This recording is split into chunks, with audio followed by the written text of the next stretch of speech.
যারা ইসলামকে এখান থেকে দূরীভূত করতে চায়, যারা মুসলমানিত্বকে মুছে দিতে চায়, তারা তাদের আন্তর্জাতিক প্রভুর সমস্ত শক্তি, সমস্ত অর্থ ব্যয় করেও এখন পর্যন্ত তারা সফল হতে পারে নাই। ইসলামী নাটক, ইসলামী জলসা, ওয়াজ মাহফিল, এই যে একটা বিরাট সাংস্কৃতিক ইনপুট, এটা আমরা যদি বাংলাদেশে কোনো ইসলামিক দল নাও থাকে, অটোমেটিক এখান থেকে 20 থেকে 25% লোক একটা ধর্মীয় অনুভূতি, একটা ধর্মীয় আবেগ এবং একটা ধর্মের প্রতি শ্রদ্ধাবোধ নিয়ে ধর্মীয় জীবনের উপর সে গড়ে উঠছে। এটা আজকে এই 1-2 দিনের ব্যাপার না, এটা শত শত বছরের সিলসিলা এবং এটা ক্রমশ বাড়ছে।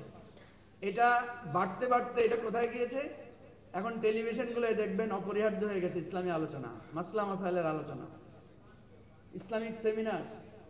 আপনি দেখবেন যে আমাদের যারা বড় লোক, এলিট, তাদের মধ্যে এখন হেফজে কোরআন, বাসায় আলেম রেখে হাফেজ বানানোর প্রবণতা আছে। ক্যাডেট মাদ্রাসা নানা রকম চালু হয়েছে। কি বলেন, আছে না? এবার একটা দুঃসংবাদ দিই, ঠিক এই সমাজেই ছোটবেলা থেকে আধুনিক সঙ্গীত, মরমী সঙ্গীত, নজরুল গীতি, রবীন্দ্রসঙ্গীত, নাচ গান, আর্ট, শিল্পকলা, এমন কোনো উপজেলা নাই যেখানে নৃত্য স্কুল নাই, নাচের স্কুল নাই। এমন কোনো স্কুল নাই যেখানে আর্ট শেখানো হয় না, যেখানে বাৎসরিকভাবে নাট্য অনুষ্ঠান হয় না, গানের অনুষ্ঠান হয় না, পহেলা বৈশাখ হয় না।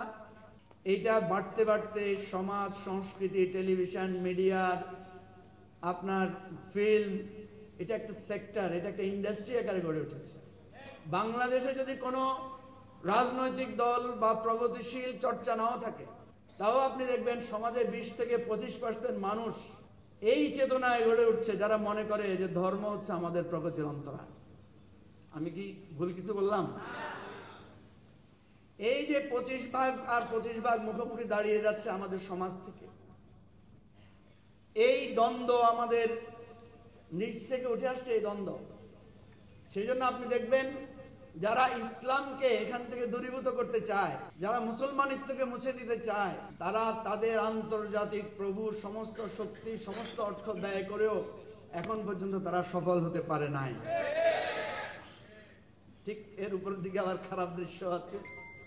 আমরা এত ইসলামিক এফোর্ট, এত আলোচনা, এত ওয়াজ মাহফিল, এত বক্তৃতা, এত তাফসীর, এত ওয়াজ মাহফিল, এত কিছুর পরেও আমরা কিন্তু সমাজের ওই অংশ, ওই সাংস্কৃতিক বিপদগামী, বা আমরা যাদেরকে মনে করছি আমাদের উন্নয়নের নাম করে যারা আমাদেরকে পশ্চাৎপদ করতে চায়, তাদের উত্থানও কিন্তু আমরা ঠেকাতে পারি নাই।